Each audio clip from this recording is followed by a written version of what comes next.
Chapter 4 conflicts resolution, this one skill can make you a great leader. हमारी life में होने वाले conflicts विवादों को कैसे रिजॉल्व करें। इस धरती पर शायद ही कोई ऐसा पर्सन होगा जिसका किसी के साथ कोई कॉन्फ्लिक्ट या विवाद नहीं होगा। हम सभी की पर्सनल और प्रोफेशनल लाइफ में कोई न कोई कॉन्फ्लिक्ट या किसी न किसी बात को लेकर मनमुटाव हो ही जाता है। कॉन्फ्लिक्ट्स तो हमारी लाइफ का एक हिस्सा है।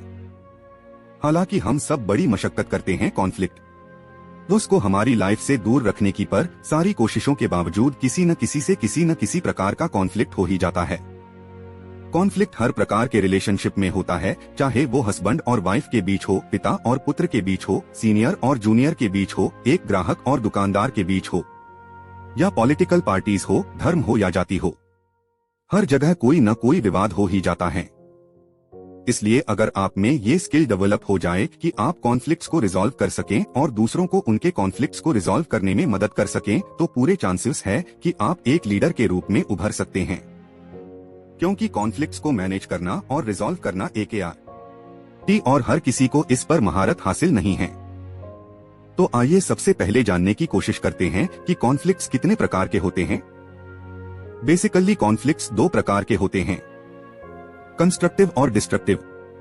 हालांकि कंस्ट्रक्टिव कॉन्फ्लिक्ट्स के होने से कुछ न कुछ पॉजिटिव आउटकम निकलता है, लेकिन डिस्ट्रक्टिव कॉन्फ्लिक्ट्स के होने से बात बिगड़ जाती है और कई बार रिलेशंस भी टूट जाते हैं।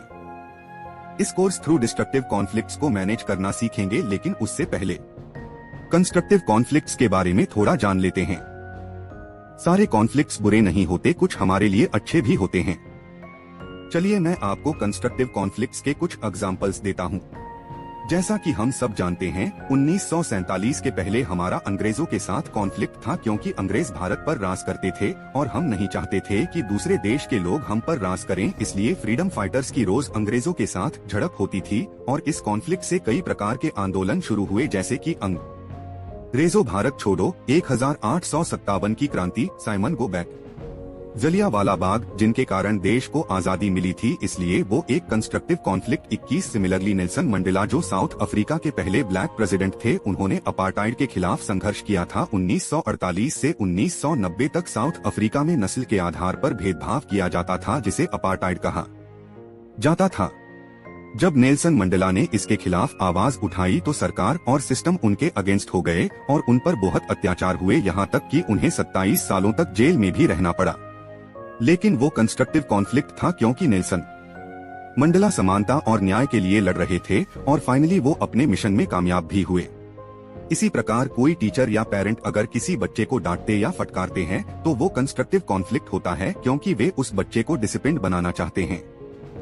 पर रियलिटी ये है कि कॉन्फ्लिक्ट चाहे कंस्ट्रक्टिव हो या डिस्ट्रक्टिव हो, इसका आउटकम इस बात पर निर्भर करता है कि आप कॉन्फ्लिक्ट को कैसे हैंडल करते हैं। कॉन्फ्लिक्ट्स के टाइप्स जानने के बाद आइए अब जानने की कोशिश करते हैं कि कॉन्फ्लिक्ट्स किन कारणों से होते हैं। मोस्टली कॉन्फ्लिक्ट्स दो कारणों से होते हैं, एक पर्सनल रीजन से और दूसरा मतभेद डिफरेंस ऑफ ओपिनियन की वजह से। जब रिलेशनशिप में इंटेग्रिटी, विश्वास की कमी हो, लॉयल्टी, वफादारी की कमी हो, या किसी का ईगो हर्ट होता है, या किसी के सेल्फ रिस्पेक्ट को ठेस पहुंचना, ये सब पर्सनल रीजंस है जिनकी वजह से कॉन्फ्लिक्ट्स होते हैं। जबकि मतभेद ओपिनियन में डिफरेंस इसलिए होता है क्योंकि सबका बिलीफ सिस्टम और चीजों को समझने का लेवल अलग अलग होता है। एक पर्सन दूसरे पर्सन से बिल्कुल अलग सोचता है। यहाँ तक कि दो जुड़वा बच्चे जो एक ही समय एक ही माँ के पेट से जन्मे हैं और एक जैसे दिखते हैं, लेकिन उनकी सोच और एटीट्यूड एक दूसरे से बिल्कुल अलग होते हैं। शायद इसीलिए दो सगे भाइयों की इतनी गहरी दोस्ती नहीं होती जितनी कि दो स्ट्रेंजर्स अजनबियों में होती हैं। क्योंकि दोस्ती कभी भी दो लोगों की नहीं होती है, दोस्ती हमेशा दो एक जैसी सोच और सिमिलर एटीट्यूड के बीच होती है। इसलिए जरूरी नहीं है कि आपकी सभी लोगों से अच्छी बने, क्योंकि ये तो डिपेंड करता है कि आपकी सोच दूसरों से कितनी मिलती है। जब सबकी सोच आपस में नहीं मिलती तो फिर ओपिनियन राय एक कैसे हो सकती है। जब हमें उन लोगों के साथ डील करनी होती है जिनकी सोच और ओपिनियन हमसे बिल्कुल अलग है, तो कॉन्फ्लिक्ट होने के पूरे चांसेस होते हैं।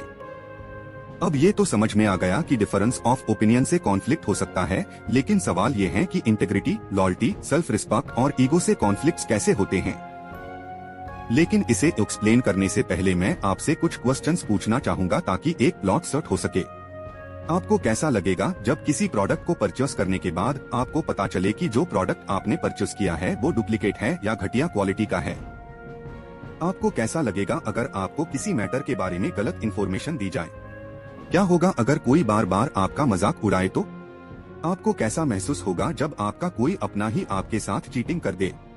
अगर आपके जूनियर आपकी रिस्पेक्ट न करें, कोई आपसे बदतमीजी करें, या लगातार अच्छा काम करने के बावजूद आपका बॉस आपको अप्रिशिएट न करे तो आप क्या करेंगे? अगर ऐसा कुछ भी आपकी लाइफ में हो रहा है तो आपको गुस्सा भी आएगा, आप दुखी भी होंगे, आप स्ट्रेस में रहेंगे और पॉसिबिलिटी है कि जो आपके साथ ऐसा कर रहा है उसके साथ आपकी अनबन भी हो जाए। चलिए अब समझने की कोशिश करते हैं कि मतभेद या डिफरेंस ऑफ ओपिनियन के कारण कॉन्फ्लिक्ट्स क्यों और कैसे होते हैं। मोस्टली डिफरेंस ऑफ ओपिनियन से कॉन्फ्लिक्ट तब होता है जब बात डिसीजन लेने की आती है। जब भी ऐसी सिचुएशन आती है जब एक से ज्यादा लोगों को मिलकर एक ऐसा डिसीजन लेना होता है कि सभी लोग बिना किसी ऑब्जेक्शन के उस डिसीजन पर राजी हो जाएं तो बड़ी मुश्किल हो जाती है। मान लो 10 लोग हैं, सबका मिन DACT अलग अलग है, सबके पास अपने अपने आइडियाज है और सभी को लगता है कि उनका आइडिया बेस्ट है और उसे एक्सेप्ट किया जाना चाहिए। अब कैसे उन सभी को किसी एक आइडिया पर राजी किया जाए? मोस्टली सिचुएशन तब क्रिटिकल हो जाती है जब लोगों को मिलकर ये डिसाइड करना हो कि जो भी रिसोर्सेस अवेलेबल है उन्हें कैसे यूटिलाइज किया जाए। रिसोर्सेस का मतलब टाइम कहाँ स्पेंड करना है या पैसा कहाँ इन्वेस्ट करना है। सपोज एक हस्बैंड और वाइफ के पास एक्स्ट्रा मनी है, लेकिन दिक्कत ये है कि उस पैसे का करे क्या। हस्बैंड चाहता है कि पैसे को इन्वेस्ट किया जाए जबकि वाइफ इंटरनेशनल टूर पर जाना चाहती है या उन पैसों से ज्वेलरीज परचेस करना चाहती है। अब दोनों ही अपनी अपनी बात पर अड़े हुए हैं।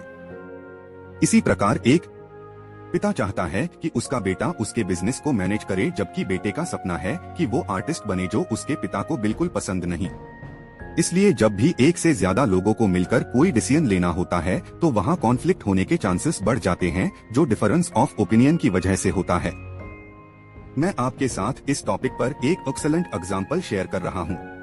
मैं बात कर रहा हूँ 1957 में बनी एक अमेरिकन फिल्म की जिसका नाम है 12 एंग्री मैन। इस मूवी की स्टोरी ये है कि इसमें 12 लोगों को मिलकर एक 18 साल के लड़के की लाइफ का फैसला लेना होता है, जिस पर ये इल्जाम होता है कि उसने अपने पिता का मर्डर किया है। फैसला पूरी तरह से उन 12 लोगों के हाथ में होता है। वो जो भी डिसीजन लेंगे वो फाइनल होगा। वो चाहे तो उसे फांसी की सजा मिल सकती है या उसे बाइज्जत बरी किया जा सकता है। लेकिन दुविधा ये है कि उन सबका डिसीजन सेम होना चाहिए। जैसे ही डिस्कशन शुरू होता है 12 में से लोग उनका सलाह सुनाते हैं कि लड़का गिल्टी है, मतलब कि उसी ने उसके पिता का मर्डर किया है।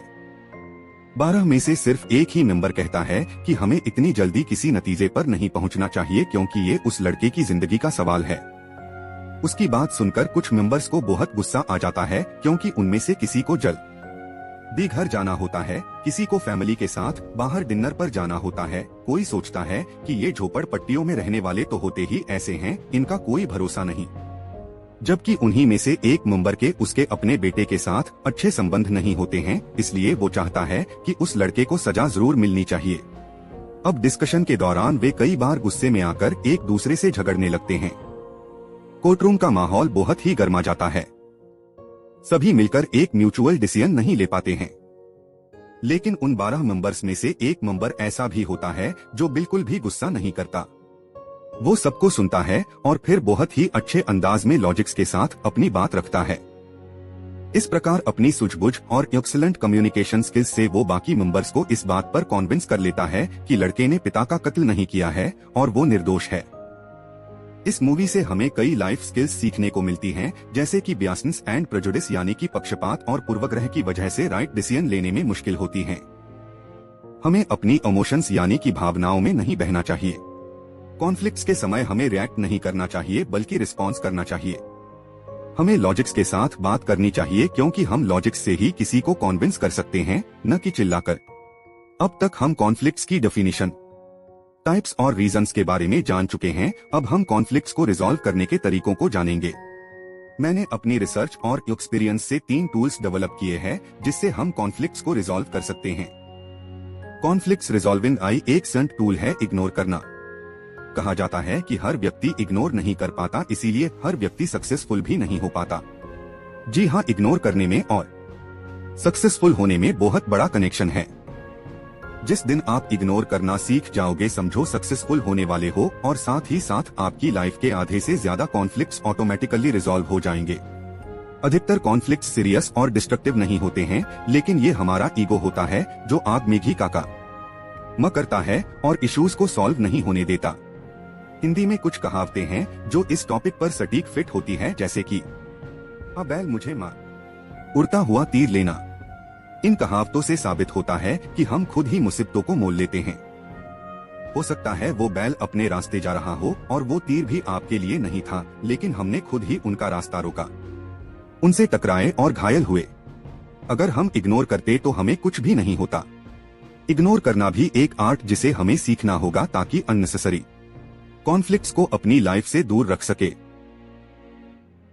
अगर कोई आपसे कहता है कि यू कांट डू इट, या पीठ पीछे आपकी बुराई करता है, या कोई आपका मजाक उड़ाता है, आपको नीचा दिखाने की कोशिश करता है, तो उनको जवाब देने की बजाय इग्नोर करना चाहिए, क्योंकि कोई अगर आपके बारे में कुछ कहता है तो वो उसकी राय है, आपकी सच्चाई नहीं है। इसलिए उनको जवाब देने में अपनी एनर्जी वेस्ट न करें। आप तो बस आपके गोल पर फोकस करें और उसे कैसे अचीव किया जा सकता है उस पर ध्यान दें। जब आप सक्सेसफुल हो जाओगे तो उनके मुंह अपने आप बंद हो जाएंगे। जैसा कि किसी ने कहा है कि आप चुपचाप मेहनत करते जाओ और आपकी कामयाबी को शोर मचाने दो। एक एग्जाम्पल के थ्रू समझने की कोशिश करते हैं कि इग्नोर करना कितना पावरफुल है। क्या होता है जब दो पत्थर आपस में टकराते हैं? प्रोबेबली दोनों में से एक पत्थर टूट जाएगा, या हो सकता है दोनों ही डैमेज हो जाएं। न्यूटन के थर्ड लॉ ऑफ मोशन के अनुसार जब भी दो सॉलिड ऑब्जेक्ट्स यानी कि कठोर चीजें आपस में टकराती हैं, तो उनके पीछे की फोर्स उन्हें डैमेज कर देती है। लेकिन अगर उनमें से एक ऑब्जेक्ट सॉफ्ट है तो डैमेज बहुत कम होगा ही नहीं। जैसे जब पहली बारिश के बाद एक छोटी सी पानी की धारा नदी से गुजरती हुई आगे बढ़ती है, तो उसके रास्ते में कई ऑब्स्टैकल्स और रुकावटें आती है, जैसे कि चट्टानें, पत्थर और झाड़ियां वगैरह।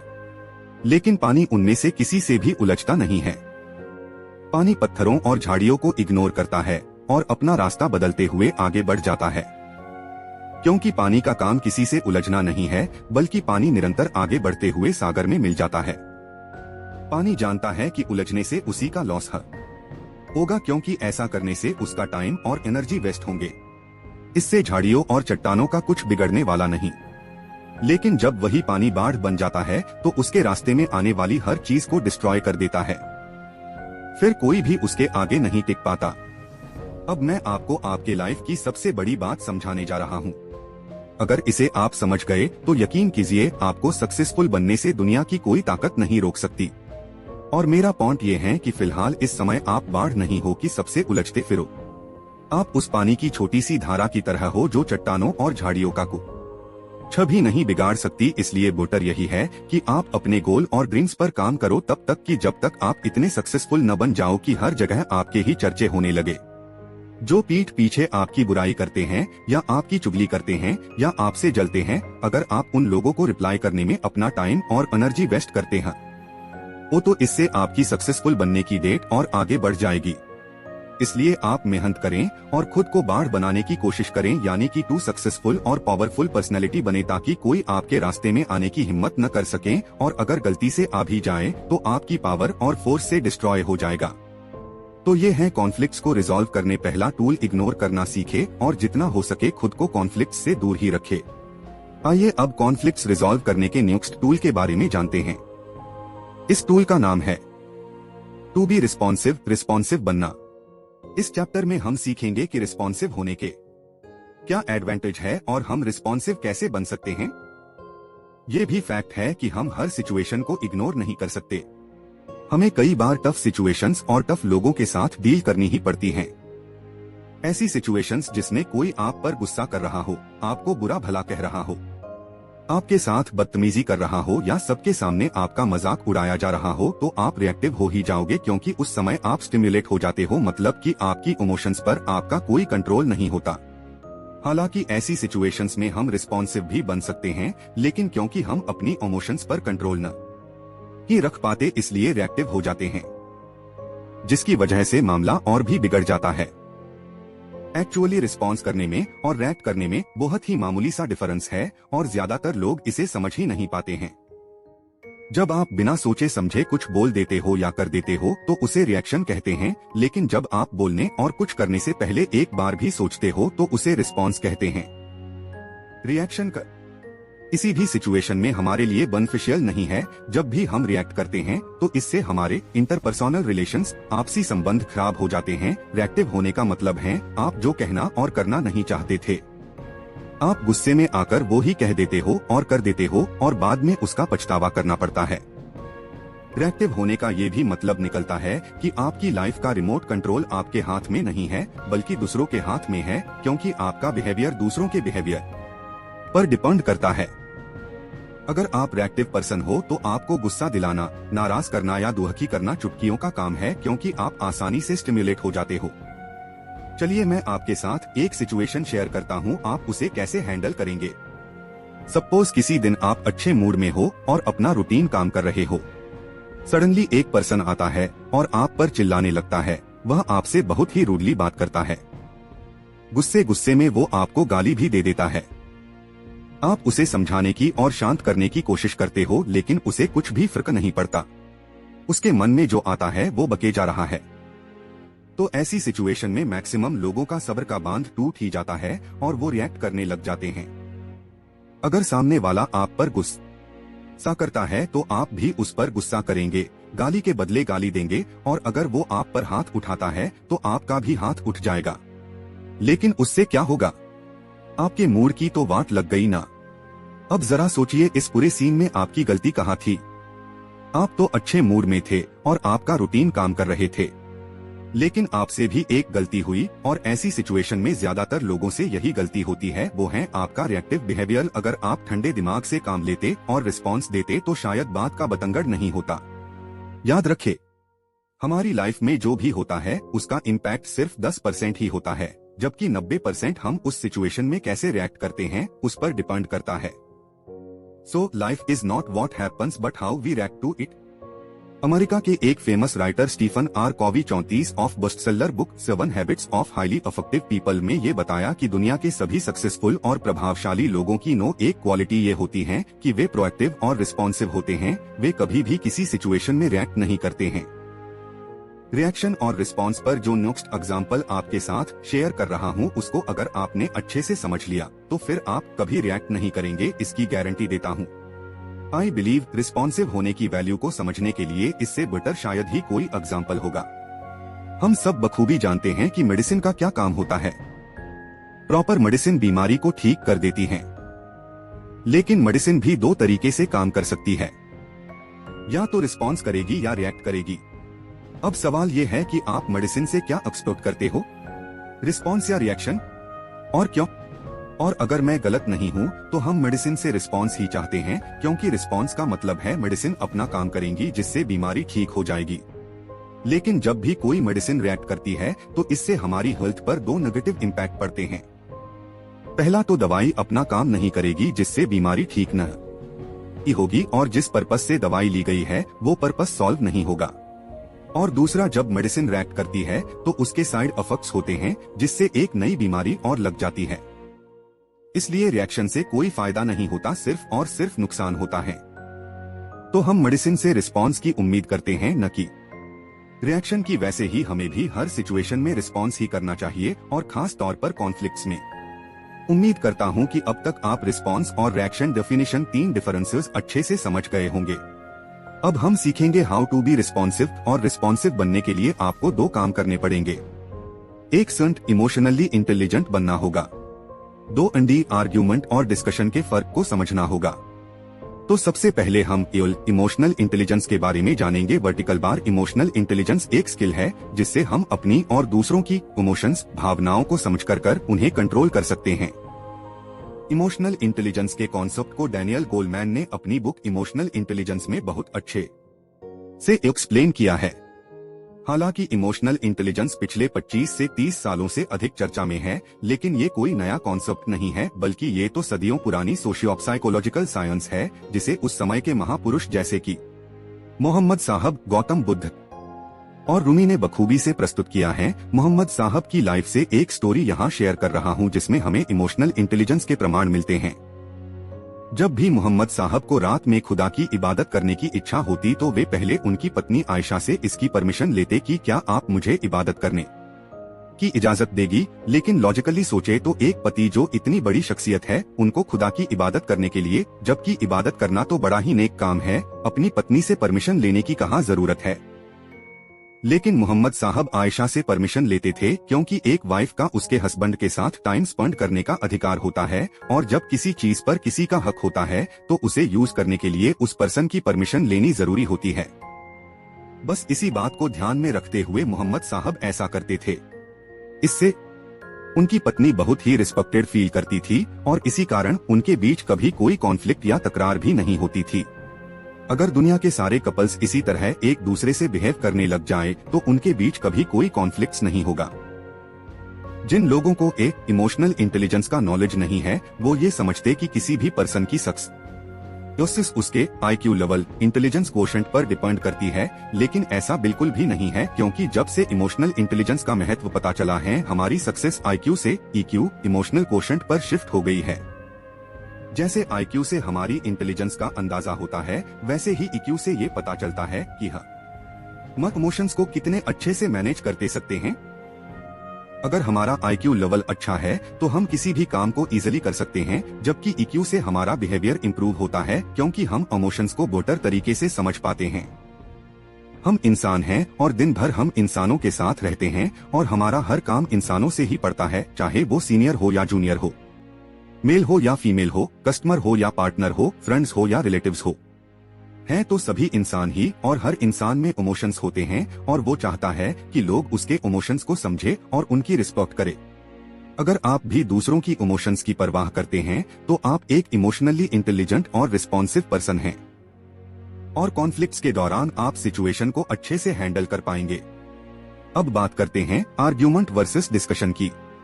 पहले जानने की कोशिश करते हैं कि आर्ग्यूमेंट और डिस्कशन में क्या फर्क है।